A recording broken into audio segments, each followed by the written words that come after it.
Hello, everybody. Welcome in. Welcome in, everybody. Thank you for being here. Yeah, on a tough day for a lot of people, and especially where you're living.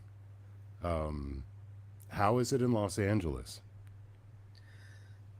It's been very, very tough. It's been catastrophic and severe, and you can feel the pain of people, the pain of displacement, the loss. It's really unbelievable. It's really unbelievable. Because I don't think that anyone could really say that they know what it feels like until something like that really happened to you. Yes. It's the fact of like everything in your life disappearing like that, just getting ripped out of your entire existence. And there's been, luckily, not a lot of casualties in terms of human casualties that we know of, Right. That was because the I front don't page of the New think. York Times all day was that the sheriff didn't know. So, yeah, it's terrible. The accounting of people, it's like when these fumes get to you, you just pass out. And what about those people? Who's going to know if they're around? How are they going to find them? Yes. So it's a time that is very, very hard for this community that has been, you know that has had to face a likely scenario that had been known about, Yes. unfortunately, and that's what we're talking about today. It's calling out a failure of leadership because, if fire hydrants don't have water, then you really cannot do that job. If the bushes are so outgrown that the whole place is going to, I mean, there's just no prevention. It looks like there's such lack of prevention or such lack of, tools that could have been used to really save something. I mean, like, it's an entire community that's been wiped out as if a bomb hit it. It's just unthinkable. And again, the pain of displacement, the incredible, you know, uh, situation that happened is very, very sad. And I don't know, it's even driving around the city is so weary. It's so surreal. Right. Yeah, like it looks like a war zone, and it seemed like the major news outlets haven't really been showing the extent of the devastation that I've seen from individuals that have taken these tours on e-scooters or different things, um, on YouTube, on social media, and showing the true extent of what this is, and that in uh, many of these cases, these fires aren't even partially contained, and I don't think. Well, they're Pe- contained in the way that they've burned everything down to the ground, like in this case of Pacific Palisades, right? The yeah, devastation has already occurred. It's already consumed everything. The thing is that, the wind picks up a little piece, yeah, and that little piece ends up in a place. And if there's a lot of vegetation there and there's a lot of dryness there, sure. it's just, it's like, I mean, Pacific Palisades, the fire is gone. There's nothing else for to burn. Like, Oh, I mean, it's still smoldering, but it's there are it's house it's fires there. I, I think I think it's still well, yeah, the but because it keeps going to the mountains, and because there's more of that. But the actual Palisades is been scorched down to nothing. It's been reduced to nothing. It's disappeared. It's an entire community that has just disappeared. I mean, there's very few houses left yeah. standing. It's just chimneys and some steel doorways and stuff, and it for like whole neighborhoods. It's incredible, um, and I wonder why. the major news outlets this thus far have been reluctant to really engage with showing the scope of that. And my estimation is that the situation is currently so out of hand that showing that, because it seemingly uh, this condition will probably last through the week. Winds are picking up again today. It doesn't look like the weather is very favorable going forward for this, and I've some personal experience with this when I lived in Colorado, uh, and was playing with this band in Colorado. One of the largest fires in Colorado's history burned down that band's house and took all of our equipment Mhm. and the master tapes and like 30 years of history of this band with it. And this fire had started very, very many miles away from where it had burned down this house. And the winds were so strong that the fire jumped a very deep river canyon and then burned another some, tens or hundreds of thousands of acres to get to where this house was. And yeah, I saw those people and all of their neighbors and everything lose everything. And we lost all of that. We knew that the house was burning. We were on stage. We went on stage. We knew that the neighborhood was up and probably the house was going to be gone when we got off stage. And that was actually the case. Mhm.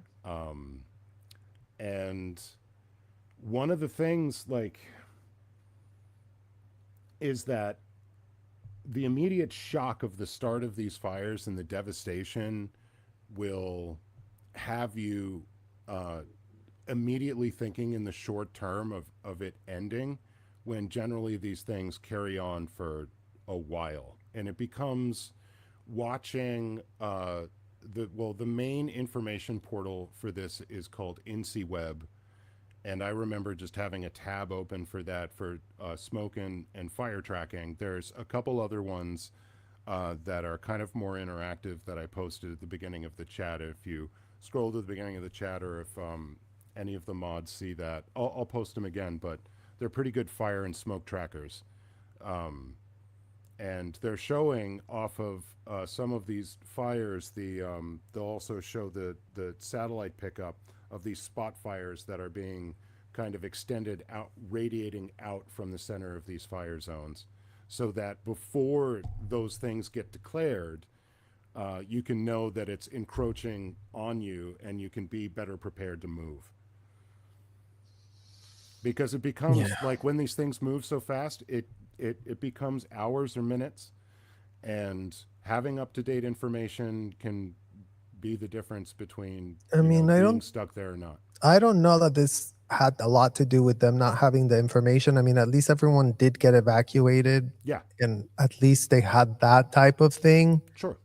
It's just, I mean, look, it's not one single person's doing, No. but I really think that today we are going to connect some of the dots of some of the things that seem obvious, especially like, do you want to discuss the fire chief's letter? You want to talk Yeah. about that? So, of course, if you've been following the news on this over the past couple of days, um, the the let's see, it was NBC Los Angeles that broke this, and it was a reporter yesterday standing in front of the main fire building in Los Angeles and held up this document and read off the first page in the summary and gave some indication as to the rest. And all through social media, you could see this one page of this memorandum. Wait, no, that's not it. The first page, yes, you could just see this one, right, which was just the summary page of a report submitted to the fire commission by the fire chief. regarding the budget cuts to the fire department and the possible dangers that that would happen from them. So, with some help with Pearl Snappy, I was able to track down the entire document. And I haven't seen anybody else throw this out there. I've seen a lot of reposting of the first page. And so the entire memorandum starts here with it actually being turned around by the Los Angeles Fire Commission and addressed to the Honorable Karen Bass, and saying that the fire commissioners approved the report to be transmitted to the mayor and the city council for consideration. So this was on their desk, in their purview, December 17th of last year. And so they knew that the fire professionals of Los Angeles had said, this is going to be a specific and real risk. So the summary is damning enough. And it indicates some of what Streets LA was going through. And interestingly enough, the claim of this budget shortfall I saw cited by a few different news organizations. They cited Streets LA's claims on the internet as the source of these claims. And it's Newsweek. Newsweek today cited Streets LA. So let's see. It says the Los Angeles City Fire Department is facing unprecedented operational challenges due to the elimination of critical civilian positions and 7 million reduction in overtime variable staffing hours, V hours. Now, this is the real crux of the biscuit when it comes to these emergency services during a catastrophic fire event like these. These budgetary reductions have adversely affected the department's ability to maintain core operations such as technology, communication infrastructure, payroll processing, training, fire prevention, and community education, which would go to people being safe and knowing what to do, given these dangers. So, Holly's asking you to turn your volume up. oh, sure, thank you. That's probably a good idea. How is that? Is that better? Oh, All right. yep. Let's try that. So let's see. Moving on to the specifics. Now that summary is all that I think anybody had. And it goes into the specifics of the administration. But I think for our discussion here, the main bit is starting on page 6 with, on the end of page 5, special operations, right? And so air operations section, let's see, V hours support, FAA mandated annual pilot training and seasonal helicopter coordination, staffing for wildfire suppression. I think we needed some more of that now. And this budget cut may have impinged the city's ability to respond. It is unconscionable. And disaster response section, V hours fund heavy equipment operators who make fire control lines around wildfires, manage firefighting robots, wildland fire road maintenance, post-fire demolition services. This is all extremely important in these situations. And this was all cut. And they knew, basically, this is the fire chief screaming bloody murder to the city council and the mayor, who it fell on deaf ears, obviously. And if this isn't the end of her political career, I don't know what would end it. So yeah, in the conclusion, they say, delayed maintenance upgrades, of course, of the system, which would help just, I think, fire prevention au general. But here they circle back on specialized operations, V hours reductions, compromise, air ambulance, and water dropping helicopter operations disaster response, hazard materials mitigation, and specialized EMS resources. This is exactly what the city needs. And the fire chief knew it. Fire commission was all on board, seemingly transmitted this for the mayor and the council's consideration with their blessing, to no avail. It's really quite terrible. So, and then they have some infographics at the end. They tried to make it pretty. If you didn't like the words, maybe they could grab you with the pictures. And impacts on administrative operations. This, of course, this is all relevant. Fire prevention, obviously, information technology. So basically the ability to analyze emergent fire situations like this that are widespread, being able to track them, being able to predict what they will do in the future. So yeah, risk mitigation, you might need some of that. So training and support, you need more firefighters. And I mean, this better just trained. happened in Hawaii, in Maui. Yeah. The complete devastation of an So- entire neighborhood or area. I mean, yeah, this has the specific aggravated situation of those winds, which are horrific and horrendous. And there are countries like Portugal that have taken a lot of proactive steps on prevention, Sure. and there is nothing else anyone else can do about this. Like, people have to have controlled burns. There has to be a much more proactive approach, especially given the nature of these winds that nobody, Karen Mass said the word unprecedented probably 100 times a minute.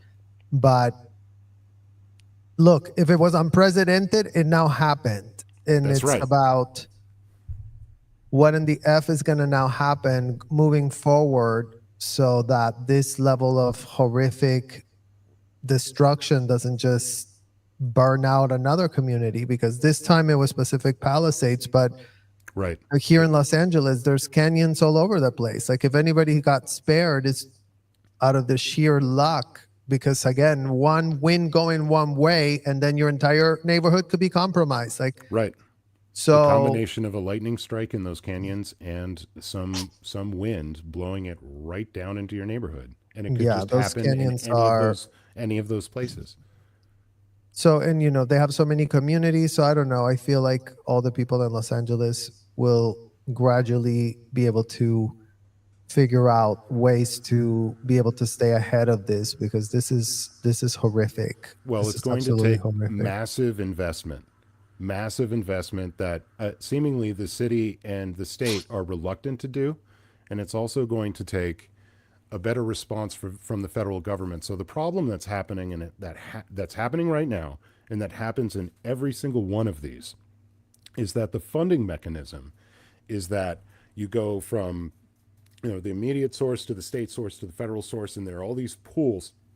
Once they run out, then you start to access these pools, but they can the larger ones. But then there can be delays. There can be delays in how these things are accessed, and it will slow down the deployment of resources to be able to fight these fires. And so this is a live issue right now with this, is the federal government has pledged all of this help, but it's when is it incoming, and is it going to arrive before the city and state money runs out? So it's up to the federal government to be able to put together a system so that these funding gaps and these interruptions in the ability to fight fires due to the funding interruptions don't occur, because it's the difference between being able to contain a fire early and not. And it was infuriating for all of the communities that were affected when I was living in Colorado. This happened over and over again, where the state would run out of money, and there'd be some like, oh my God, are the feds going to come tomorrow? Are they going to come the next day? So yeah. I think Karen Bass tried to address some of these issues at a press conference today, in which she told a bunch of lies, trying to back up her incompetence with flummery and moving maybe changing the context of a lot of what was being said by reporters that were asking her questions. And to me, the lack of preparation is a dereliction of duty. That's, it's criminally negligent, endangering the entire city of Los Angeles. And if she isn't removed, if she's voted back in after this by the citizens of Los Angeles, then they now know that they're endangered by this person. If they don't vote her out, I don't know what to say. It's kind of like voting Trump back in. You're going to get kind of a little bit what you deserve by asking for that and not preparing for the obvious eventualities that's going to come from electing incompetent managers of our affairs. And Karen Bass is that to me, front to back. The other major thing, I don't know, I think the first major thing, maybe you saw this clip where a Sky News reporter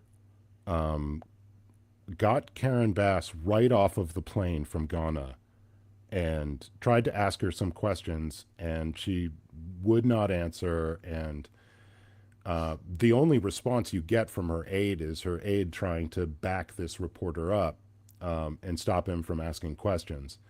And let's see, I've got the fair use banner up. I think for the audience, if the audience hasn't seen these clips, it's probably a good idea to see exactly the character of the person who's running the city of Los Angeles. So without further ado. Under intense scrutiny after she was abroad visiting Ghana when the wildfires broke out in the city. She was seen returning to the country at the city's airport, where she refused to comment on the situation. Fire chiefs say that they're really stretched to the limit and running out of water. What have you got to say to that? Me, okay? Have you no response to that? Do you owe citizens an apology for being absent while their homes were burning? Do you regret cutting the fire department budget by millions of dollars, Madam Mayor? Have you nothing to say today? Back up, appreciate it. Have you absolutely nothing to say to the citizens today? Elon Musk says that you're utterly incompetent. Are you considering your position? Mayor of Los Angeles, Karen Bass, is under intense scrutiny. Well, I wouldn't take Elon Musk's word for it. But it is obvious. People in these positions, if you cannot speak to the camera directly for the interests of the citizens of Los Angeles during a crisis at any time, you're not fit for office. That's the whole point of having executive power, is being able to stand and deliver in the moment, because you're overseeing the most important affairs of our lives. And if you're seen to be, reluctant to act or reluctant to speak to these things, I don't think you deserve to have any sort of position of influence or power. I mean, it's just, she didn't even try. It's just the fact that she doesn't even try. And they're sitting there defiant, and there's nothing to be defiant about. It's like, it's not a got you moment. Like, the damage is done. Like, you are in that position. Like, what were you doing outside the country while this was going on? How did you not have a shred of foresight? All of these things are valid questions, and I'm glad that these people can project that is the problem of the people asking the questions, but it's like, you campaigned to be that position. Yes. So don't put this victim face now that is convenient. You're not a victim. You have, like you said, power. Yes. So you're like looking there like a dog that's been being hounded, and you're not doing yourself a service. Like, even if this reporter caught you, you weren't prepared to have that moment, but in what world are even the people doing Karen's PR telling her to just sit there, don't say anything, pretend like you're completely disassociated? Yes. I mean, Yeah, staring type at the of staring at the situation door, hoping that it would open, just praying that that door would open.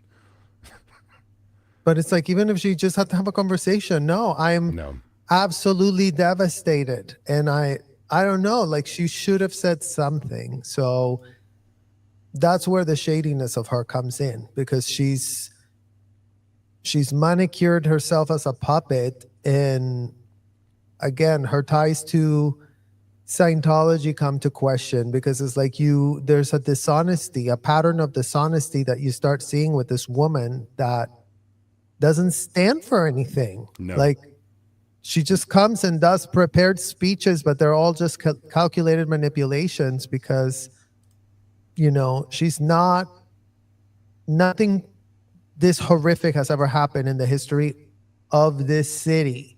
And it happens to be under her watch. Did she call it in? No. But it's No. happening under your watch. Even as a leader, she should have enough dignity and humility to be like, damn, when this got this bad while I was in office, like, I should have done better. Like, that would be refreshing to hear, that would be shocking to hear, be like, oh, okay, like, she gets it. She's real. Like, yeah, we should have done this. We should have prevented that. And we're now going to be doing X, Y, and Z. I mean, that's what's needed, right? It's like, are you not going to be able to look at your past and see what needs to be done? And you're going to be in a public space where reporters are going to be confronting you with questions, just as you're getting back from a country that, why were you visiting if this was unfolding here? Because I think that's sort of been the problem, right? Like, huge. She left when this was just developing. I think that's how she put it in the press conference. Like, oh, who would have known? It was very small when it first started, and then it just got so big. And it's like, yeah, but that was part of the simulation. That was part of the things that were predicted to possibly happen. And then what?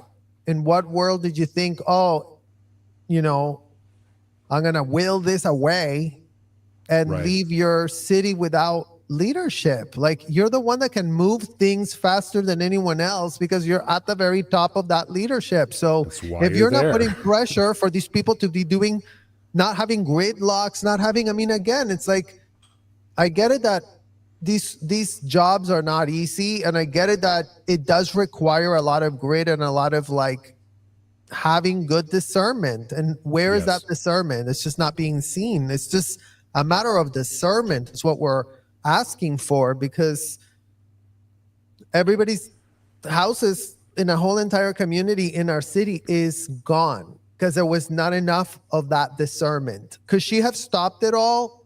No one can say that she could have, but nobody could stop it. Could there have been more things done so that this never happens? I mean, again, we can only hope with hindsight 2020, right? Like, this is the reality. There's hurricane winds. The Santa Ana winds can turn into hurricane winds now. That's the reality.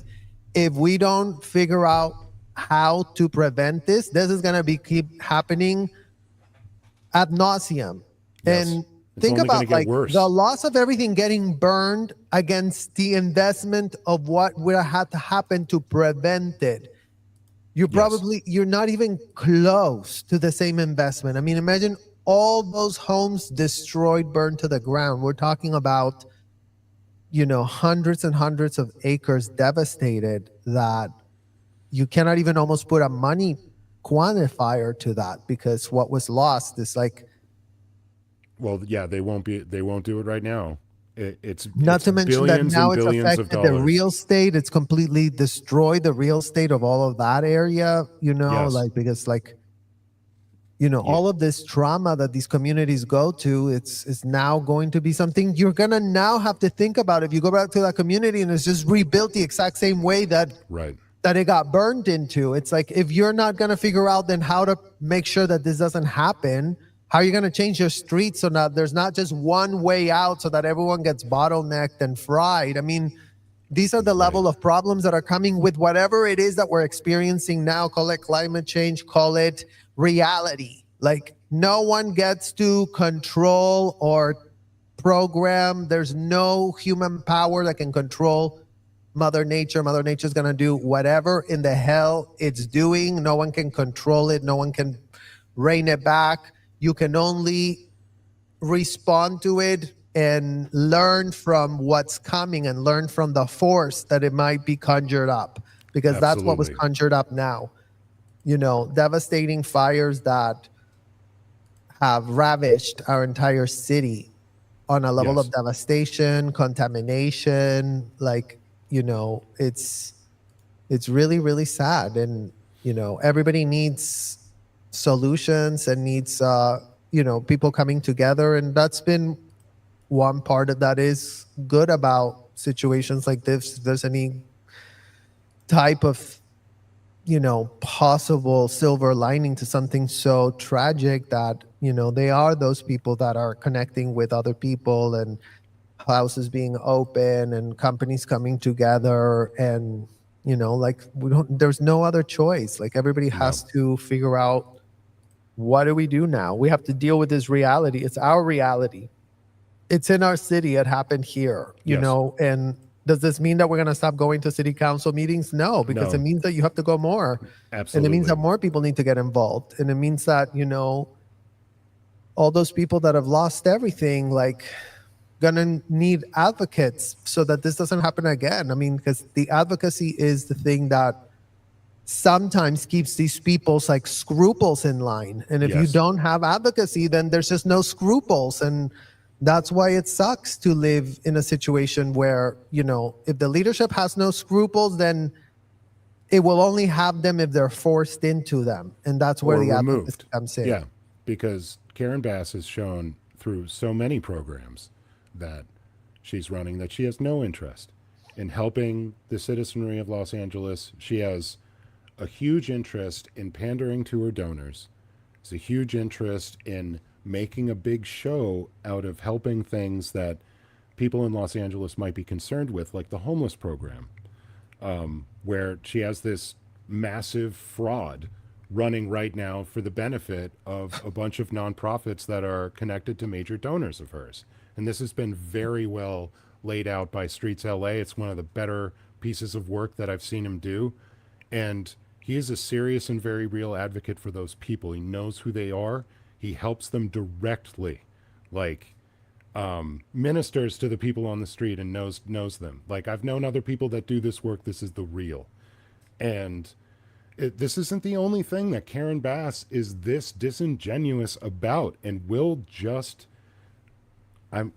seemingly represent anything as anything to get reelected, to get funding, and then do absolutely nothing in the interest. So I think he showed this image, and somebody in our community showed this image, and it's why I knew to look for it, which shows the budgetary increases and cuts along the lines on a graph of different departments. And it's kind of dramatic. All the way at the top there is the increase for the police budget, and all the way at the bottom, the greatest reduction is the fire department. I mean, the graph numbers don't lie, and Not the these numbers numbers. tell you where everything is. People can yap and spew rhetoric, but then when the numbers are presented and the graphs are shown, then it presents a completely different picture, and that picture is a result of what we're seeing right here with, there are solutions that can be done to prevent.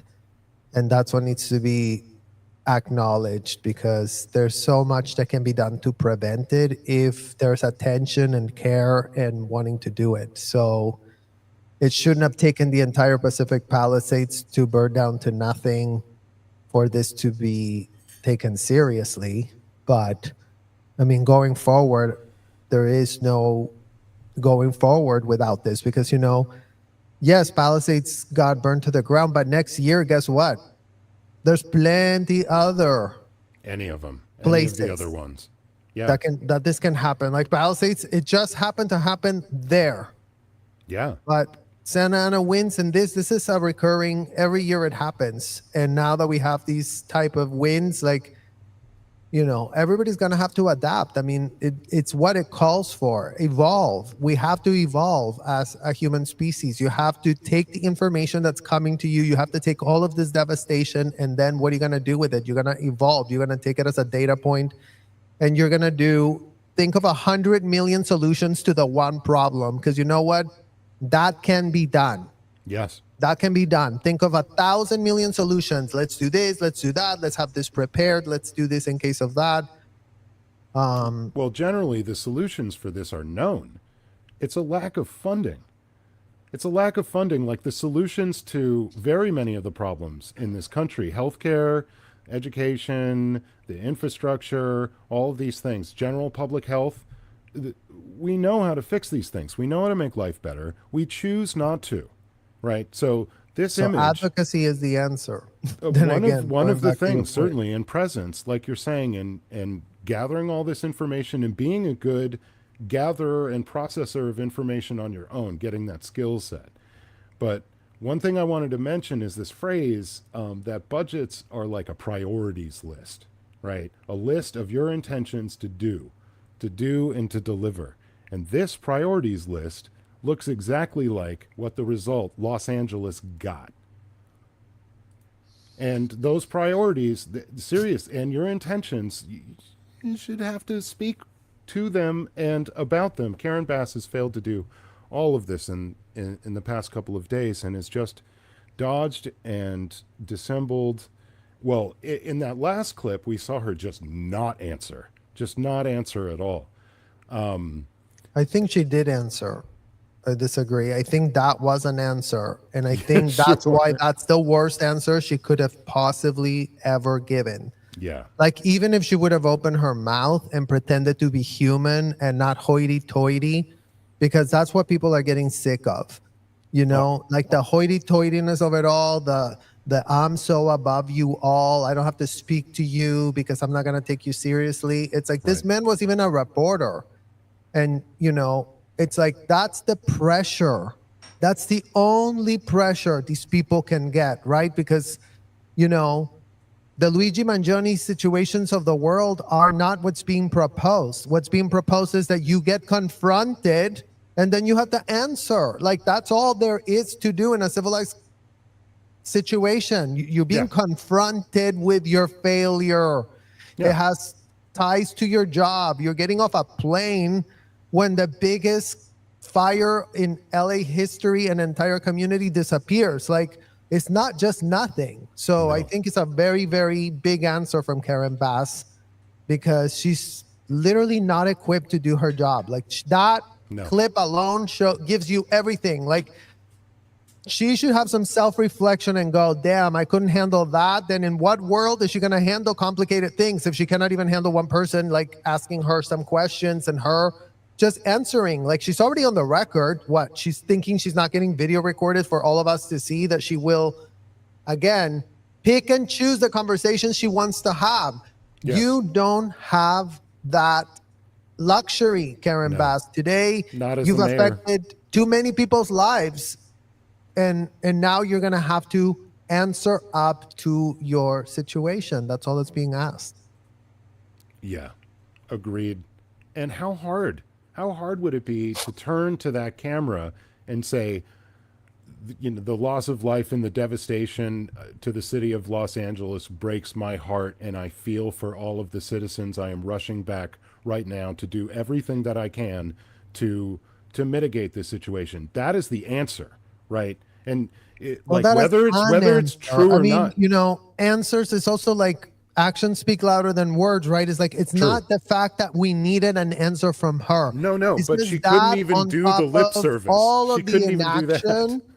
It's like that on top of everything, and then you wouldn't just even try and pretend that you can answer this with some seriousness, and then, because why? Because you want to wait until you have your little press conference when you are in control. You go and ask questions to the reporters that, have to ask you nicely so they get, called up again. And it's like, we know that. We know that's the model that they're running on. But that's why, it's important that we all stand up and advocate for all of these things that are going wrong in our own cities. Well, she's also waiting for those press conferences because she can stand next to and behind and kind of be protected by all of the rest of emergency services, the police chief, the fire chief, all of these other people that are taking responsibility and that will speak to this and calm everything down. And that looks a whole lot better than, I guess she just froze. But like you said before, her communications team not having something prepared for that eventuality, not having just like some bland, every politician will give kind of statement to give lip service to the thing, that she couldn't even do that, shows that like, yeah, she can't even do the very basics of like a corrupt politician who would be able to at least speak for She's themselves. unmasked herself. And again, sometimes people can try and conjure up an image, but when they're not that, the fakeness is revealed. And everybody sees through that fakeness, and we all saw it. Like, she doesn't have what it takes to do this job because of what happened. Yeah. And she can have some self-reflection about that, and she can take the constructive criticism of her performance, because again, like, that's all we're asking for her, is to take the constructive criticism. You are not up to par. You're too scattered.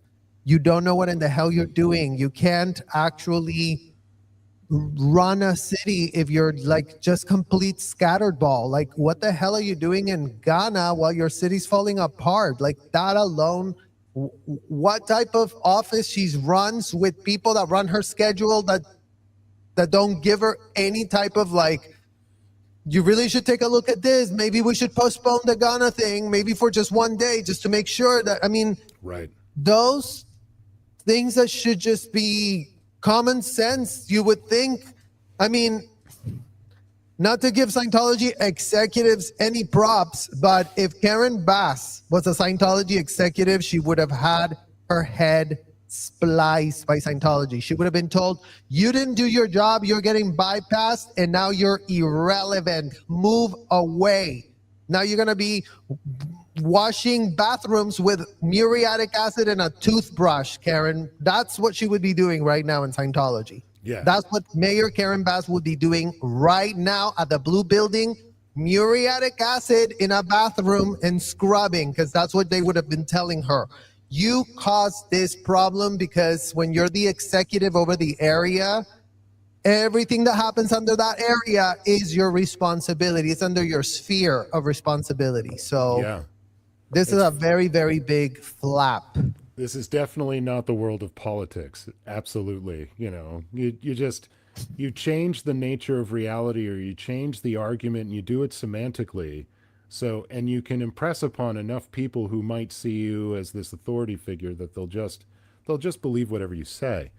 And especially if they're scared and desperate, they're going to need you to come through for them, whether they're able to fire you later or not. And she can get away with that for, I think, with a lot of people right now.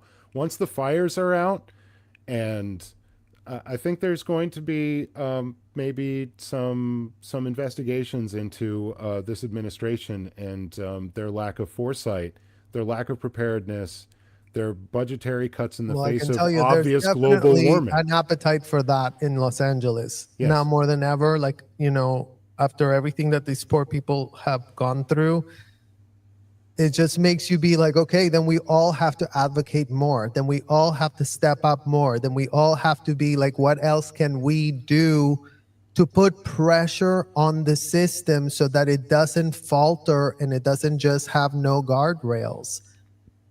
Well, we're engaged in some of it. Certainly, this community, showing up at the city council, this is going to be really important with this, because as this memorandum on the first page shows, the mayor and the city council were the recipients of this, and it was produced by the fire chief and the fire commission for their consideration. Seemingly, it wasn't very well considered. So definitely bringing this to their feet, laying the blame at their feet, their inaction, showing up and holding the city councilors' feet to the fire who failed to respond. Well, the corruption, to this memorandum. I think we need to, we need to, I think our target is corruption, because I even said, Kimberly Fortley said here, then escalates to Gavin Newsom, right? It's like, Yes, it does. that where there is corruption and these people feel that they can get away with it because they're not going to get called out, because no one's going to care, because they're able to manipulate and influence so many things to keep, it's almost like they have like a yeast infection and they suppress that yeast infection with like artificial ways so that it looks like there's no yeast, but beneath it is just an entire, seething mass of like fungus brewing. And these people are like, no, look, everything is great and wonderful. There's no infection here. But then it's like, that's the problem with the corruption. It festers all the way in, and then it paralyzes the effectiveness of what we're supposed to be counting on as a city to protect each other as a community. Yes. And it breeds inaction, because political life then becomes this trading of favors and this raising of money. And the actual programs then become abstractions. They're just another line item on the budget. And like the importance that's meant to be put into them for, like, I don't know, the protection of the citizenry is bled out of it. And it's just another chit. It's just another thing to be traded. And maybe Karen Bass, maybe the people in the upper echelons of the fire department ran afoul of her administration and they got cut. Who knows? But it's going to be interesting to look into exactly why. And if that was the case, I would be looking for some public statements by, kind of the upper brass of, Los Angeles Fire, anything, because I don't think they're going to be wanted to be painted with the same brush of incompetence as Karen Bass is about to be shellacked with. Well, the good news is, again, the facts are going to come out, and the facts don't paint anybody other than but who they are. Yeah. So the facts getting exposed is what actually destroys the corruption. And I think that's, for some people, what's up? For some people, the truth is great for people that are engaged in the truth and can process the information that's being put out. Now, if you have trained a whole lot of your citizenry to be so apathetic that the truth is not receivable to them, right? And that they'll take anything else in place of the truth that feels good. And that's most Americans. Most of us are politically apathetic. We're like, as far as being civically engaged, showing up for any of this stuff, engaging with our city councilors or local politicians, or doing any letter writing, doing any kind of like charity work. We're relatively apathetic and trained that way. So the truth works on people, a lot of people that yeah, but it takes a tragedy like this to it. bring people together at the same time. And apathetic, like, we could have been a million ways in the past, but we can only look forward. Like, going forward with this level of devastation, with this level of people that will need advocacy, even downright to the insurance companies that are now going like, oh, we're not even going to insure you. Like Florida. There's too many things working against the common folk now. And you cannot make it impossible for people to live when you're charging them taxes that are out the wazoo.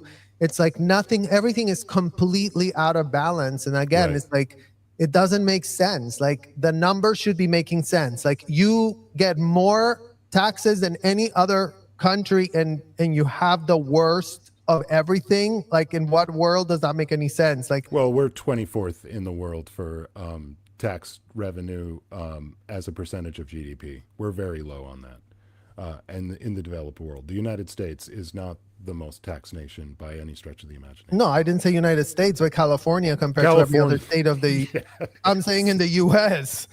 Besides I'm saying IRS. I'm saying the state of California, like, don't mess with them, because they will just come and grab your thing. Like, the state doesn't give an F. Like, like when they're coming after your taxes, they are known for being completely depraved, and they just like, they don't give an F. They just come and grab your money and take your taxes, and they want a chunk, and they don't want to hear no, and they don't want to hear anything. They just literally want their money, and they just expect you to pay it as if it's like this big privilege to live here. And you're going like, okay, the privilege, but then what is it going to? there's nothing Yeah.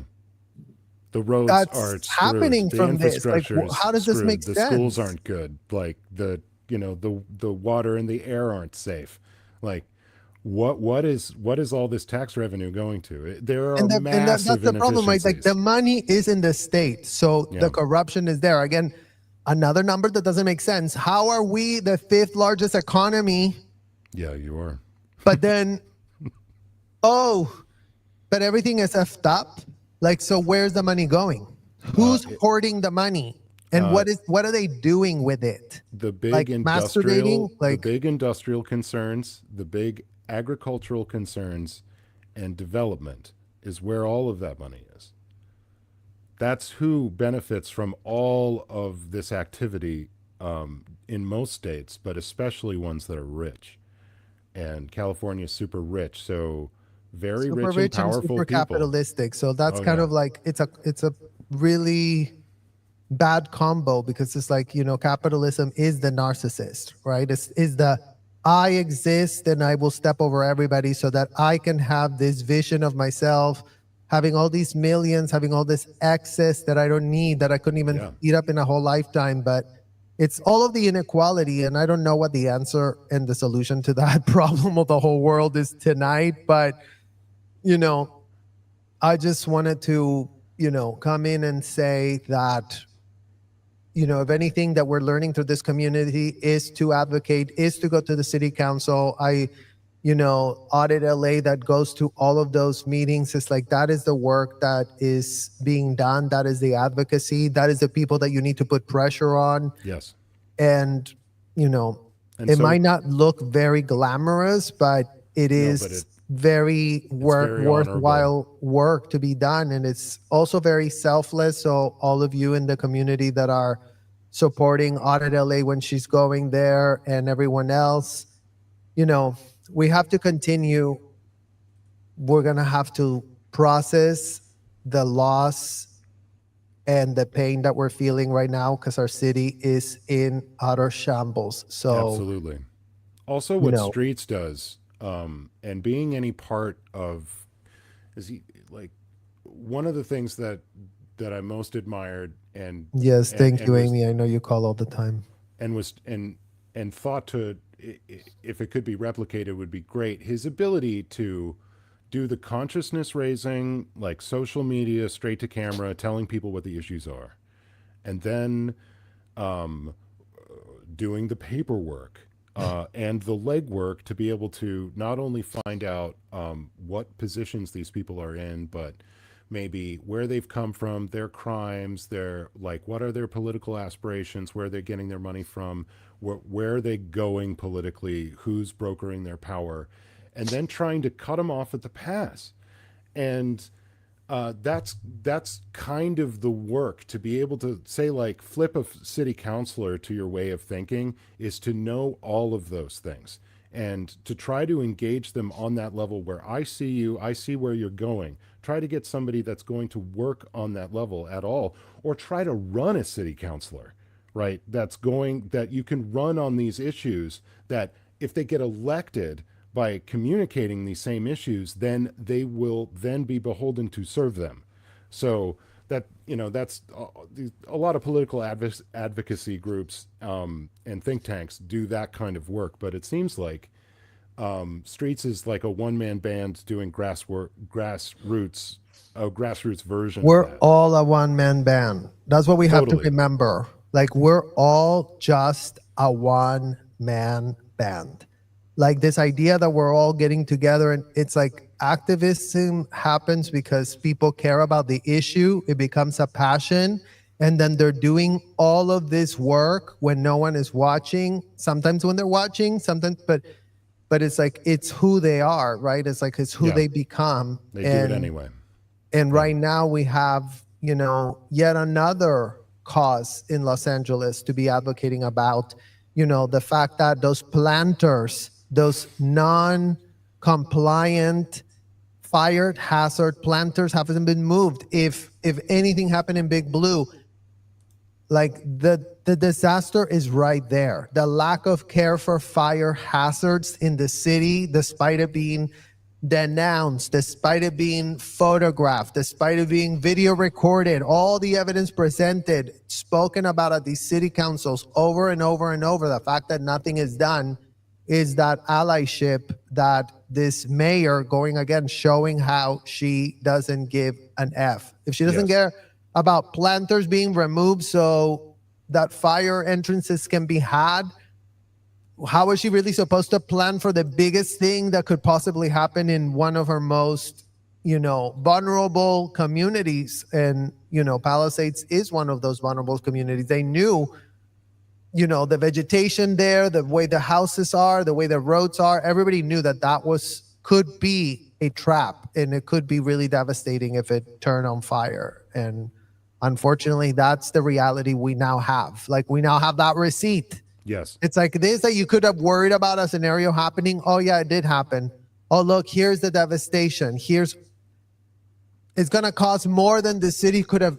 Like, what were they saving the money on? Do you see what I mean? Like, that's the point that I'm saying. It's like, how much was devastated and how expensive is that to rebuild versus if they would have had ample way of dealing with this. I mean, I get it. Like, if it's never happened, then I guess people just don't do it because that's part of the other, stupid blueprint of the situation. Well, it's the thinking that leads to a lot of these disasters, is thinking that, the once in a generation or the once in 100-year event will never happen. That's just being innumerate. It's not understanding probability and statistics. It's not understanding any of that. And because you absolutely have to prepare for these things, because if you have actually indicated that will happen over that timeline and you just have nothing for it because you're like, it doesn't happen often enough, then when it does happen, the expense, like now, is going to now go it from happened, like a 17.6 and there's no going million. back. This is now a stain in California's history. It's a stain in our consciousness. It's a stain in our collective. It's like, we all feel for these people. We all feel for this horrific thing. I mean, it's not just happening in Palisades. This is, like somebody just said in the chat, this is not even contained. No, this isn't being contained. There's no, this is still ravaging now other sectors because it already consumed all of Palisades. Palisades is just, smoldering still, mind you. It's like still hot, but it's like everything has been eaten up by the fire. Like, that's the thing about the fires. The fires consume, they eat, and they won't stop eating until, and if you provide them all the right circumstances for them to eat, very similar to if you provide children at hotels and commercial buildings a la Scientology, in what world do you think those kids are not going to be ravished and abused? It's the same concept. It's like, if you leave all the things there for the fire to just jump from one to the other, that there's no, in Portugal, and somebody just mentioned it on the chat too, it's like they had to change the type of tree that we're planting, because here they keep planting eucalyptus trees, and we have one like right here, right around our neighborhoods. Those catch fire, and they catch fire for a long time, and all that oil, it becomes combustible, and it's like we have all of this. So now that everything has been burned to the ground, like, the landscaping should be really taken into account. How are you going to prevent for this never to happen again? That's the only way forward. Even the blame shame game doesn't work. Karen Bass needs to be literally given a kick in the ass and bye-bye. Bye girl, see you later. And, hopefully somebody that really knows what in the hell they're doing comes and whips people into shape. And I mean, that's what everybody should want anyways. Who wants something dysfunctional? How stupid. Some people want things dysfunctional. Certainly, insurance companies benefit from dysfunction and crime. So a lot of large business interests that make untold billions of dollars definitely prefer things to be unstable. Well, who's going to get all the construction contracts for this and that? And, just let's the not demo get started, and the the toting of all of this material and the disposal. The demo and the disposal of this will be an unbelievable amount of money. This is like in the billions of dollars. I mean, the expense for doing the prevention is probably, some billions of dollars as well, but it's probably an order of magnitude more in the destruction from what you'd have to spend to do the actual fire prevention, to make events like this. I mean, you can't stop these from happening. It's just the environment. It's part of global warming. It's part of this hotter air and things being dried out more. There being more energy in the system and the winds being higher. So you're not going to be able to stop that. You're going. What we are able to do now is be honest, make the massive and hard investments into our infrastructure to be able to prevent these things now. And the managers of our affairs who are unwilling to do these things need to be removed by the vote and by public ridicule. But certainly at the ballot box. Yeah, well, so thank you guys so much for joining us, and thank you for supporting, and thank you for all of you who have been asking about where we stand. Fortunately, we're okay now, and we'll keep you guys updated if anything changes, and we'll keep digging into Karen Mayer Bass's connections to Scientology and to her inefficiencies, because it's all connected. For me, it's all connected. Like, certainly, again, this woman had no discernment to go and endorse Scientology, and multiple occasions. Yeah.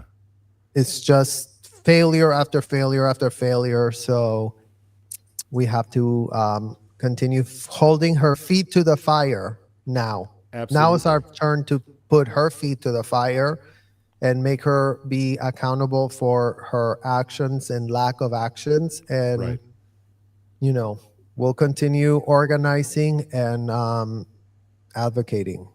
So thank you, everyone, for joining us today. Fantastic. Yeah. Just before we go, I was hoping to include this press conference and all of the lies that she gave today to kind of underline all of this. Do you have to go? Yes, I do. All right. I do, well, but if you don't mind terribly, I'd like to just finish perfect. It off with so that. I'll say goodbye to all of you guys today. Thank you so much. And then, why don't you take it over and then get into the press conference? That would be great. I just want to go over the current lies because I think in the immediate moment, the way these things are being misrepresented are particularly dangerous for what's going forward in the next number of days. Yeah. And if she's going to try to hide the ball like this, I think especially the It's people good of to call Los it Angeles out. should know. No, it's wonderful. So call it out. This Over has to been Selfless, amazing. you guys. I leave you with Selfless public commentary on Karen Bass's lack of answers. Yes, indeed. Thank you so much. Bye-bye. Bye-bye. Yes, the amazing Serge. What great conversation. Hoping to have more. He really inspired me to do all of this research. And I did what I usually do on these kinds of news stories. This is generally what I do. And like I said, with the help of Pearl Snappy's excellent, I think it's called Google Dorking. Google Dorking commands, I was able to come up with the entire memorandum here. And I don't know, maybe I'll do a Google Drive thing or a Dropbox thing, and I'll make this entire memorandum available, because if this was spread around a little bit more, I'm surprised the news organizations haven't done the entire thing and have just kind of read out the first bit, because page 6 and 7 for the V hours and the helicopter dropping of the water programs being truncated, I think is really pertinent right here. And so without further ado, we're going to get into this person's, Karen Bass, and all of these other city officials at Los Angeles press conference today, which I found to be really alarming. I think I've got her opening statement here queued up. So, yep. Good morning. oh no, I don't have it queued up. Let's see. So it's about. Let's see. What did I have? I didn't have time to clip this out. Sorry, y'all. So let's see. She's about to be introduced. Who are we gonna? Mayor Bass. I'd like to introduce LA City Mayor Bass. Oh, so by the way, a lot of times in these stand-ups, these press conferences, the inputs into the camera, you'll have like stereo XLR input, and you'll get one feed from the podium, and they'll put another mic up just in the room. And so that's why if you're listening in stereo or on headphones, the audio sounds weird, because it's like on one ear, it's the microphone on the podium, and in the other ear, it's the ambience of the room. Thank you, Supervisor. One voice, that is the way we speak, and that is the way we stand here united. Los Angeles. Yeah, so she wants to tie all of these city officials to everything she's about to say. We're one voice. I'm incompetent. You're all kind of tied in with this. We're all stand as a unified front. Don't unstand as a unified front, please. Will stand united and stand strong. So first of all, my thoughts are with the thousands of Angelenos who are impacted by this emergency.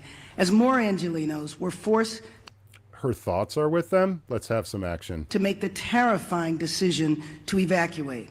Our priorities, of course, are to keep Angelenos safe and to protect homes.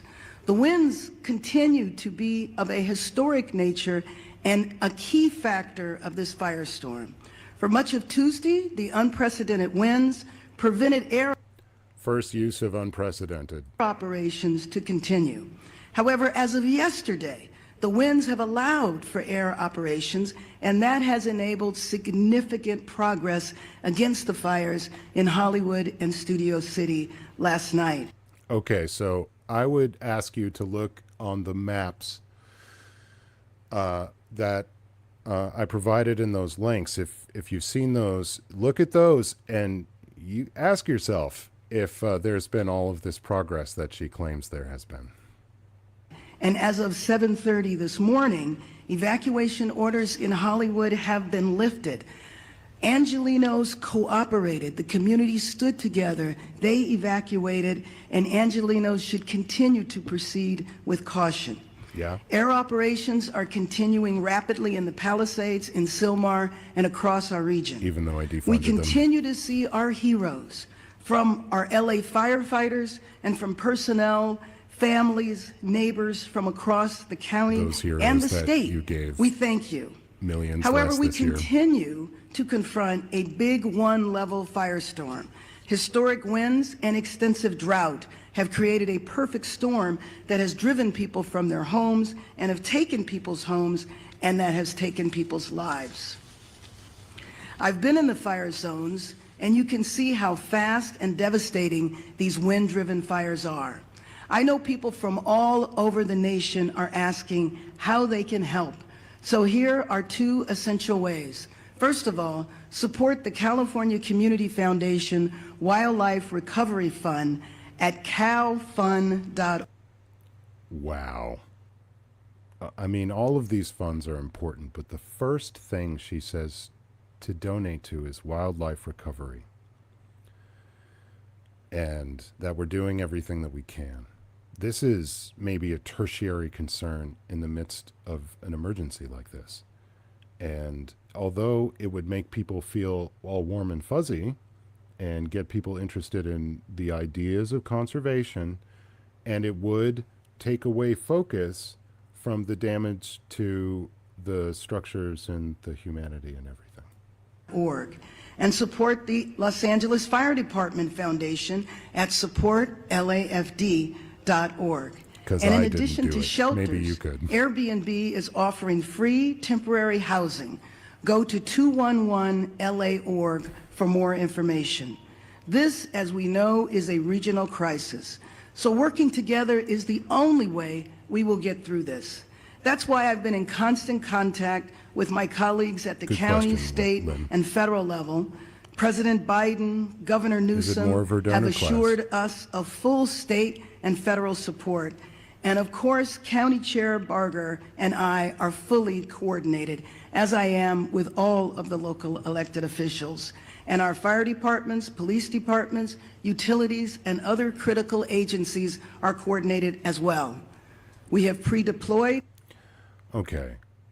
That was a very kind of long-winded way of saying we're doing our regular job in an emergency where all of these agencies of the city are interacting. We're doing our job, guys, but it's a way of making it sound way more important, and maybe like it's this Herculean effort that they're putting forward to actually communicate. We are executing a strategy, and we are adapting to conditions on the ground in real time. This is absolutely an unprecedented historic firestorm. Unprecedented and historic. Look, fires rip through places. There have been huge fires, maybe not the extent of this kind of fire in Los Angeles, but as indicated by this memorandum, and this is why I wanted to show the memorandum and then this statement, is that it's clear. The fire prevention professionals of Los Angeles knew what they needed, and like they didn't need this budget cut, and I'm sure there are plans on the books for much larger scale projects to do this kind of fire prevention, which are going to be taken out of mothballs, I think, this year for the political people who want to be reelected next cycle. And if they don't engage with that, then I think they're going to have a lot of trouble, because if this isn't one of those moments, but the thing is, in American life, there are so many of these moments where we say, oh, this is so terrible. How could we ever do this again or not do the prevention? Well, say the issue of, mass shootings and gun death, all of the ones that we said this far and no further, and we're going to do everything, and we did nothing. About, the diseases of despair, we've said that about the, specifically, the overdose deaths and suicide, said that we try to do some prevention of that. The record homelessness, we're trying to battle and actually doing half-hearted measures, especially Karen Bass's program in Los Angeles to do that. We're given all these hopeful programs, but generally there are words that end up not coming to fruition because they're not properly funded. So they can get elected on the promises and then have all of these unfunded mandates, but I do digress. But we are all hands on deck. We need to continue to cooperate.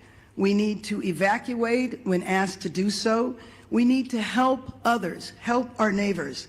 And first and foremost, we need to stay united. We need to stay strong. A united LA is the way we will recover, is the way we rebuild our communities. And with that, I believe I am introducing Supervisor Lindsay. Okay. She turns around, and in the introduction and in the first few minutes of this opening statement, does it seem that Karen Bass has the proper solemnity for such an occurrence? I say in no way. I say in no way. She seems glib and trite and ineffective and all the things. And so that's her opening statement, which is terrible. The rest of these people are far more professional. And far more informative. I would recommend anybody go find this press conference or any other press conference that's being given by the fire chief of Los Angeles. Brown Barbie's comment Oh, about I did some research. let's see. I see.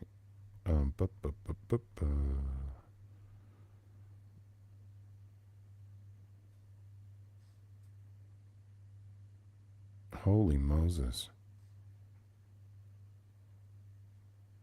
That is very interesting. So yeah, did some research. LA DWP got a new leader in May. Janice Quinones, her salary $750,000. Her predecessor. That's a huge increase. Her goal is to make LA all electric by 2035. Yeah. Interesting. Yeah, that's an interesting angle on this. I mean, she's got so many financial irons in the fire and being pulled hither and yon by all of these different concerns. I would not be surprised that that would be another one. And that would be a huge money center. The amount of investment that's going into the products and services that are going to go along with an all electric kind of society, mobile society, people are going to make a lot of money, and leaders like this parking themselves next to it are going to have a lot of that benefit accrue to them. And so no surprise that Karen would be parked up to that trough. So let's see. Here we get into the reporters asking questions that Karen Bass responds to, and this is where it gets really, really stupid. I think this is correct. And we appreciate it, and we are all in this together. With that, we'll take some questions. Thank you, Chair Barger. So just a couple rules of the road. So I'll call on you when you get called upon. Please announce your name and which media outlet you are with. And we'll start right here in the middle. Jonathan Pigliotti with CBS News. For Mayor Bass, please. CBS. Mayor, LA County is in a panic state. It began 2 days ago with the Palisades fire. My crew and I arrived shortly after it started. And for several hours, we watched as hundreds of homes in a neighborhood burned to the ground. We did not see a single fire engine. We watched as Good Samaritans guided traffic. There was fear and there was a lot of confusion. You were out of the country at the time. Shortly after the fire started, a press release was put out warning of this fire behavior. My question to you is, what explains this lack of preparation and rapid response? This describes a scene of total chaos. Being the citizen of any major city like this and having this kind of event happen with little to no response from the city that you can see is, I mean, for a modern person that thinks that the floor is under their feet in these situations, it must be utterly terrifying. And that terror, by her incompetence of the city and the people, you know, their preparation plans and their ability to respond to this, is now what she's speaking to. Let's see what she has to say. Let me just say, first and foremost, my number one focus, and I think the focus of all of us here with one voice, is that we have to protect lives, we have to save lives, and we have to save homes. Rest assured that when rest assured, let me finish. Rest assured, when that is done, when we are safe, when lives have been saved and homes have been saved, we will absolutely do an evaluation to look at what worked, what didn't work, and to correct or to hold accountable any body, department, individual, etc. But my focus right now is on the lives and on the homes. That is a lie. That wasn't her focus. That wasn't her focus in the budget. It's not her focus now. That wasn't her focus in her, you know, running off and running back. And this half-hearted statement here, it does not show that her priority are the lives or the structures in any way. Now, she can give lip service to this, and what politicians try to do in these events that I've seen is say exactly this: look, we're going to try to fix this, and there's going to be accountability on the other end. Just let us handle this. And then on the other end, there's no accountability. There's like, oh, well, you know, we did the best that we can with the resources that we had, and we'll learn going forward, and all of these things. And accountability rarely ever happens. Generally, one or two very flagrant or egregious offenders against, like, I don't know, civic protection in these cases will be nailed generally. So, but Karen might be one of these people who pays the political price, but it's not always. Exactly what she says is exactly what politicians say when they're trying to just duck and cover until the dust settles, and then they can just walk away without having to do anything to answer for, well, their incompetence, which I see is, at this point, for this level of devastation, criminally negligent. I'm losing the ability to articulate. Do you think your leadership was effective while responding to this disaster? I just said what I believe is the most important thing for us to do right now, and that is going to continue to be my focus. Thank you. Thank you. Thank you. Do you think what you did was effective? And I said what I said, and we're doing everything that we can. I'm not going to answer to the effectiveness of my budgets or anything. I'm actually not going to answer any questions. I'm going to say the statements that you heard, which is, this is unprecedented, this is a historic thing, couldn't have possibly known, and we're one voice, all of us here on the stage, they're all tied to me, one voice, we're this unified front, and well, we'll have accountability on the back end if you just wait around and, let us get to our business.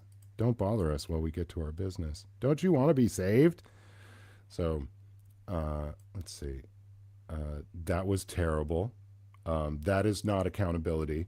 That is not a responsible politician. That's not a competent politician.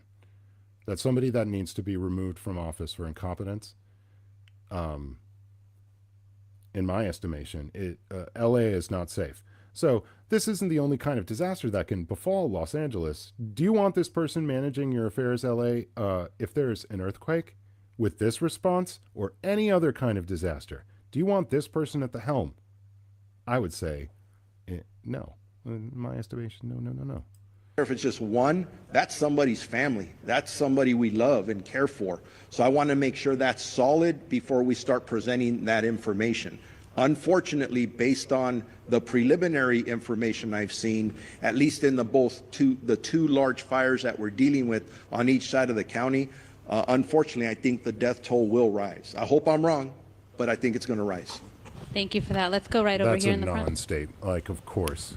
Yeah, Josh Haskell, ABC 7 Eyewitness News. Mayor Bass, I've been on the fire lines the last 2 days. I've never seen firefighters this desperate. Yeah. At fire hydrants, water not coming out, the pressure so low, the number one tool that they use to fight these fires, not there. How frustrated are you about that? And also, I'm getting texts right now from the Palisades Highlands community. We're almost 48 hours after this fire started. There's not resources up there. The hydrants aren't working. Where's the National Guard? Where are miles and miles of water tenders? How are we addressing this? Well, Your reaction. First of all, you asked me, was I frustrated by this? Of course, because we all know that this has been an unprecedented. Unprecedented again. She's frustrated because it's unprecedented. What? No, if this is like a bolt out of the blue, that's not frustrating, right? That's surprising. It's alarming. It's all of these other things. But, having cognitive dissonance over that, the cognitive dissonance that I see, the frustration is, their inability to see the importance of fire prevention like this and having this occurrence happen during their time. That's the frustration, right? So this is somebody this is word salad right here. It's not even really a cogent statement. So let's hear it again. Right over here in the front. Yeah, Josh Haskell, ABC 7 Eyewitness News. Mayor Bass, I've been on the fire lines the last 2 days. I've never seen firefighters this desperate. At fire hydrants, water not coming out, the pressure so low, the number one tool that they use to fight these fires, not there. How frustrated are you about that? And also, I'm getting texts right now from the Palisades Highlands community. We're almost 48 hours after this fire started. There's not resources up there. The hydrants aren't working. Where's the National Guard? Where are miles and miles of water tenders? How are we addressing this? Well, Your reaction. First of all, you asked me, was I frustrated by this? Of course, because we all know that this has been an unprecedented event. We also know that fire hydrants are not constructed to deal with this type of massive devastation, and that the number one problem, especially on Wednesday, was the fact that we weren't able to do the air support because of the winds. Okay, this is a simple engineering problem, right? So if you're able to game out that this kind of event is going to happen at some point, a once-in-a-century event, and you do some kind of estimates for the range of the damage and where they might happen, and you give yourself some estimates for the kind of fire response that you're going to need, and you can give yourself an estimate for the kind of water infrastructure that you're going to need to be able to deal with this. The lack of being able to follow that chain to the action, to the investment into the infrastructure to be able to make it possible and then actually building it, the difference between the two is all of this devastation. The answers are obvious. It's not unprecedented. It's not unforeseen. It is foreseen. It was seen. The removal of these funds were seen as an exaggerating force in Los Angeles' inability to be able to deal with this kind of thing. So it's absolutely ridiculous. And so, of course, I am absolutely frustrated by that. I am not sure that is correct, that there are no resources up there, but rest assured, as soon as we are done here, I will follow up on that. But those homes, the first day and a half, there were homes up there that had been protected by the fire. And then I went up there yesterday and there were that had been protected? That it basically had been saved. Obviously, the fire's moving different directions, but when I went up there yesterday, there were not a lot of resources. We drove around, and then I know that things got worse up there. I'm just wondering, now that we move 48 hours past, how are we addressing these water problems that are continuing, and is it acceptable that they continue? Well, let me just say that the water problems are a little better now because the winds are such that we can go up and have the air support. And you know that that was the reason that the devastation was so bad. So she's going to put all of her eggs into this basket. And this, I think, is their strategy. That it's unprecedented wind, and the wind kept the aerial support from being able to act in the moment to stop this from spreading more. And it has nothing to do with the budget cuts. It has nothing to do with her inaction. It's an act of God, just throwing up her hands to the sky and saying, you know, why have you forsaken me? Unprecedented wind. The strength of the wind and the fact that the air support could not go up. And if Chief Crowley wants to talk to this, there have been many fires before where air support is not available, and we depend upon these ground resources and crews. Was there a plan in place for that, and did the resources get here quickly enough? Because and talk about an update to air support today. Right. So thank you for that question. As we know, and you heard all of the incidents that are occurring at this point. Palisades was the first brush fire that we were attacking at that moment. You talk about specific pre-deploying. We put resources in place, pre-deploying, knowing that the winds were coming. With that, when the fire did light and take off, rapid response, very dynamic situation, air to ground resources coordinating. Now with the winds, I don't think we can overstate that enough. There's no excuse in regard to the winds were too. No, I don't think, it's not that they can't overstate it enough. It's that they won't stop overstating it. They're going to continue to overstate this to make it the narrative. And I would say look out for this being the common narrative held up by very many politicians, probably in the state. I wonder if Gavin, this will start to come out of his mouth too. Too much, but the reality is the winds are so dynamic, and at that tipping point, when our resources, air resources were grounded, that changes our strategies and tactics. We called for the world in regard to the number of resources and what we needed, who we needed, immediate need. Every single resource that was available at that moment responded. So the answer is there weren't enough resources allocated for this kind of event in general. You threw everything that you had prepared already for this, and they were not adequate. And any honest estimation of this, I think, would show that they weren't going to be. And so this is irresponsible. You talked about 48 hours later. Where are we now, right? Again, I already spoke on if we don't have water, we find water, we use water tenders, we draft water. The fire department, first responders, we're going to do. I mean, this, oh God, it's really depressing watching her say all of this stuff. So moving on to the next, that was really tough, I think, coming from Chief Crowley there. So yeah, I think this next one is why I got into it at all. This is what I call the crux of the biscuit. Goes over, gets this budgetary question that she fails to answer like all the other You're ones. going to see fixed wings all day unless something changes. Again, I did say 60-mile-an-hour wind gusts even today. So very, very dynamic situation. With that, also, you said about the other homes, no fire resources there. As winds change, our resources change, we redistribute, we move, and that's the dynamic situation that we are in even in day 3. That's what I wanted to say about that. We'll Thank go you. right behind. Go ahead. Thank you very much. Madam Mayor, I have another question for you. Bob DeCastro over here from Good Day LA, Fox 11. Another issue, another concern about resources and in particular staffing as well.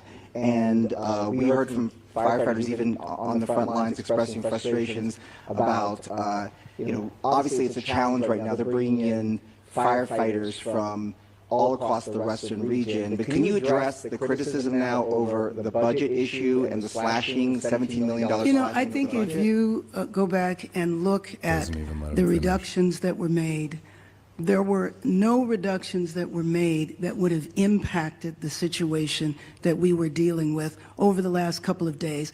Total lie. As I have shown you already tonight. Total, absolute lie.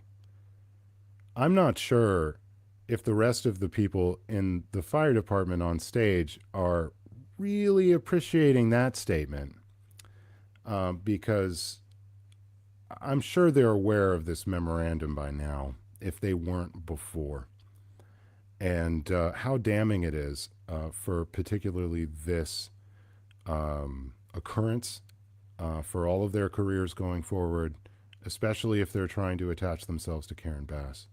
This has resulted in loss of life that was undue, loss of property undue, terrorizing many people, however many pets. They all, like in these times, fires, pets get spooked, they run out of the house and they disappear.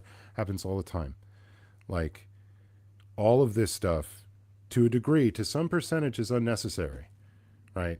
Like it was going to happen. It couldn't be completely prevented, but the worst of it and the widespreadness and the chaos of it could be. And this person failed. Their administration failed. The state of California failed. And the federal government, I think, is also probably going to fail. And then there was a little bit of confusion because money was allocated to be distributed later on, which was actually going to support salaries and other parts. This is another lie, right? So, and this was, I think, brought up by NBC Los Angeles, this direct narrative that they're trying to say that there was going to be additional allocations. And no, fiscal budget this year, this was the budget. This is what it went through. These are the resources that you had on hand. This is what you did. And the fire chief and the fire commission tried to warn you that it was a bad idea. Of the fire department that were distributed a little later. So I think it's most important to understand that we were in tough budgetary times. Everybody knew that. But that the impact of our budget really did not impact what we've been going through over the last few days. Again, back to the unprecedented windstorm, wind at such ferocity that we haven't seen in years, is the context in which we were. Ferocity that we haven't seen in years. Now, okay, wind speeds that we haven't, the ferocity of which we haven't seen in years is really very, very different than unprecedented. Okay, I think that's clear. So she doesn't even believe her own lies. Dealing with it. Thank you. Thank you. Let's go over here on this side. Okay, so there was a pretty egregious lie right there. Asked about the budget. She's like, that doesn't matter. And anyway, we backfilled that with other money. But, you know, I can't really say much about it because it seems like, I don't know, that's probably not true. So she would direct you to exactly where you could find that information. If she was looking to clear her name, she'd clear her name. But this is a dodge. Off that time frame of the beginning of the year when we normally would. What we did was postpone that until, because of the call volume that we're dealing with, and we're working closely with DWP at that point. I don't think it negatively impacted our abilities in this specific area. Thank you. Thank you. And the third row there. Totally. David Zahnizer with the Los Angeles Times. I have a two-part budget question. My first part is, can you talk about the reserve fund? Last year, there was a lot of concern that the reserve fund had fallen below 4% and was heading toward that 2.75 number that I think makes it difficult for the city to authorize spending. Do you know how low it has gotten at this point and how quickly you're burning through the reserve? Do you want to go with your second question too? Sure. The second question is, do you have any concern about blowing through the reserve before the state and federal money will arrive?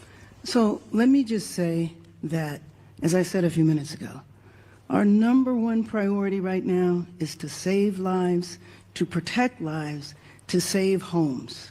Okay, so the thing is, all of the material and the people who are going to save the lives and save the homes, you need money to train them. You need money to give them all the gear. You need money to pay them. You need all the equipment, the heavy equipment. You need all the money for all of these things. So the one is directly connected to the other. She's trying to make them separate issues. She's trying to separate these things. The budget is the protection. If it's deployed, so you do the training, you buy the fire trucks, and you have the helicopters, you have fire prevention. So I'm not here to talk about the status of our budget. If you would like to do that on another occasion, that would be fine in terms of the reserve fund. Ooh, I don't have those concerns right now.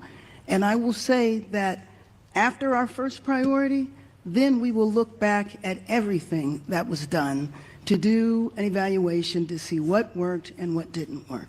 Give me this time to come up with another narrative post this disaster that I can snow you with so that I won't ever have to answer this question. Thank you. Thank Unthank you.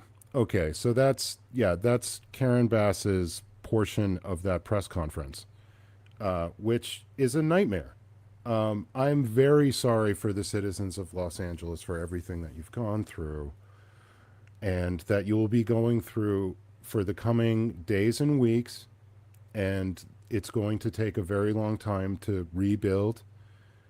What I'm very concerned with as well in very many of these disasters, people do not take the prevention for themselves to protect themselves from the very, very low air quality. Now, I've seen a bunch of independent reporters and YouTubers out there, people on the street wearing the dust masks or an N95 mask. Now, that will do something for the particulate matter. But what you're doing in a house fire is you're lighting up and vaporizing all of the contents of the house. And very many of those things are highly toxic and contain, complex chemical compounds that are going to be hanging around in the air, vaporized for you to breathe in. These are highly toxic compounds and carcinogenic, complex polycarbons, so all the plastics and fuel that might get burned and that's up into the air. Generally after these events, there's some amount of time and then you'll see a spike in cancer. So please protect yourself from, the house fire smoke, from the general smoke, as much as possible. If Los Angeles is not advising people directly to stay out of the path of these things, then again, I think that's another layer of irresponsibility. But I would use the smoke and fire trackers provided or any other ones that you could possibly find to be able to see where things are bad on different days, because it's going to change every day. The wind direction is going to change. Air quality is going to be different. It may lighten up for some days and then be double down bad the next. So yeah, my concern is for that. My heart goes out to the people of LA, because I mean,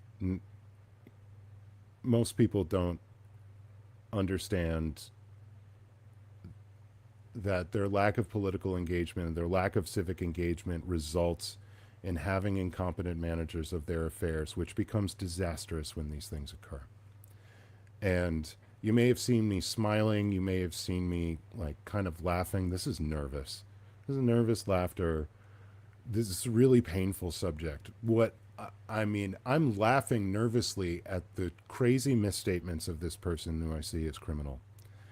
And every single bit of damage that I saw throughout the day, and the lack of engagement with the citizens and their concerns made me angrier and angrier at this person, and wanting very much to make the case for their removal, and for the removal of incompetent politicians like this, because of how dangerous they are and they threaten all of our lives. So let's see. With that, I'm going to look at some of these comments. It's really great to see y'all in here. Thanks. This is a lot of information that I'm juggling, and I haven't really been looking at the chat. So right off the bat, Pearl Snappy with 5 gifted memberships. Thank you very much. And Lily became a member. Thank you very much. So Zenu's boyfriend Zork. Nice. Once in a century isn't infrequent, especially when it takes 2 decades to build new infrastructure, getting through all the corrupt red tape. Absolutely. And it's thinking, it's the stupid short-term thinking, the expediency of the moment, and thinking about quarterly returns rather than any of these long-term things, is why we haven't been able to do investment in infrastructure in the United States for a very long time, until like the last terrible administration made a historic investment in federally in infrastructure, but certainly the Forestry Service and fire prevention federally needs to do a lot more. And another one, Zenu's boyfriend Zork, how generous. High winds during these fires are the norm. Absolutely.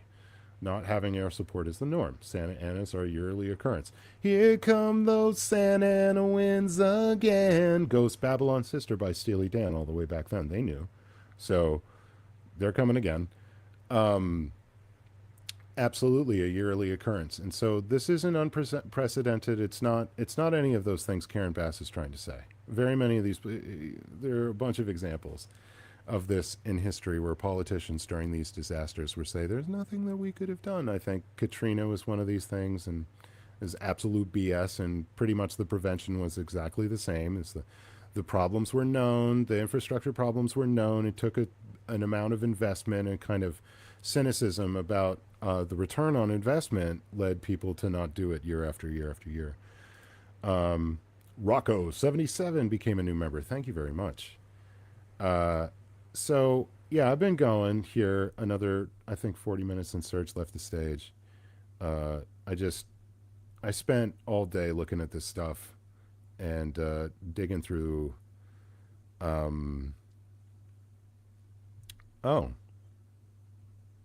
Witchy Woman with a 999 super sticker. 999 him and forgot him. All right. Fantastic. Thank you very much. So yeah, I don't mean to, come off as, I don't know, entertained by this, because it's not what this is. Statements like that and the unreality presented by somebody like Karen Bass creates enough cognitive dissonance for me to get nervous enough to laugh. I think that's what I'm experiencing. But it's generally out of anger for this stuff. Let's see, y'all. Yeah, y'all are super cool. So Yeah, the Palisades fire made me, let's see, extreme facepalm, indeed. Yeah, thanks to Streets and Audit for helping educate me on Karen Bass. And for us, for continuing. Well, yeah, Serge was fantastic tonight and put me on this angle,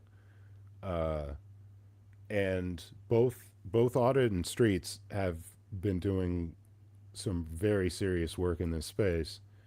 I think the first time I became aware of exactly how, I don't know, incompetent, criminal, corrupt Karen Bass may have been was Streets and his attention on the Inside Safe program, because over $17,000 per person per month for this kind of treatment, that is not right. It doesn't, numbers don't number, things don't fing.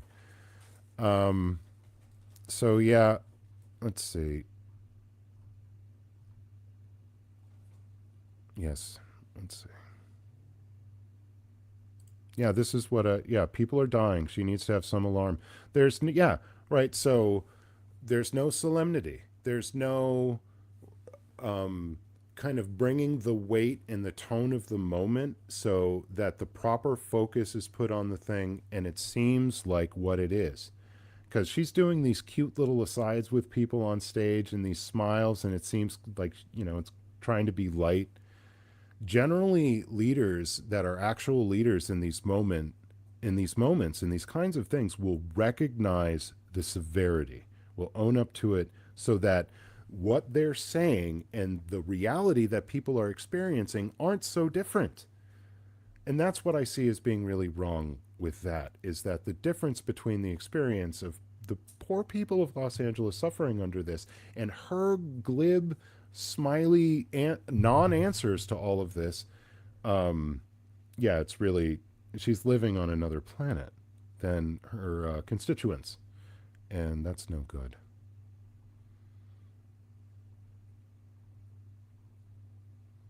So definitely, a good subject. I really like doing this kind of thing. I like doing this kind of investigation and research, and I hope to be doing more of this, and hopefully more of this with Serge. It was a great idea. Looking forward to more. Let's see, Jody. It's so sad. California, such a liberal state, has made no progress towards protecting their natural resources, ensuring people's safety, and they obviously aren't listening to their experts. Yeah, that seems to be true of the United States in general, as so if you're polluting, if you're creating the situations by which all of this is made more dangerous, if you're the oil companies that are bringing on climate change, that have known about this for generations, at least since the 1960s, say the ExxonMobil records from their research, from their own research, they knew what was going to happen. And they've known about the cancer-causing side of their products as well for a very long time. So where it is that these polluters, these people that are damaging so many of our lives, like it's less expensive right now, giving the current level of regulation, for them to do all of this damage than it is for them to fix it. So there is no deterrent for any of these entities engaging in the kind of activity that will poison our water and our air and will make more energetic storms and winds and higher heat to dry out more of a, kind of a desert feature landscape like Los Angeles and make it a tinderbox. So I don't know how to stop this one, really, because I got kind of comfortable talking about Karen Bass, and you guys are also lovely, and it's such a severe thing. So many people are impacted. I can't, or any person couldn't possibly do enough in any moment to actually meet the moment, so I'm just going to try to do what I can. Hopefully this is helpful. Hopefully this is informative. Like I said, after this stream, I haven't set it up yet. I plan, like the clips that I put up and the memoranda, I believe I want to make publicly available to any of you to disseminate as far and as wide as you can, where you think it's helpful, and especially providing that if they don't already have it, to the people showing up to the city council, because it's exactly what they need to hold them to the fire, hold their feet to the fire, because it was addressed to them and they didn't heed these warnings. And so now this can be brought to their feet, is basically the bill come due. Yeah, I feel like I don't want to stop because I feel like I haven't done enough, but I've done what I can. So with that, I'll see y'all next time. Y'all are freaking amazing. Dr. Who Heather, thanks for being in here as a mod. Abuses of Scientology. You're Serge's mod, right? And rocking out here. This was wonderful.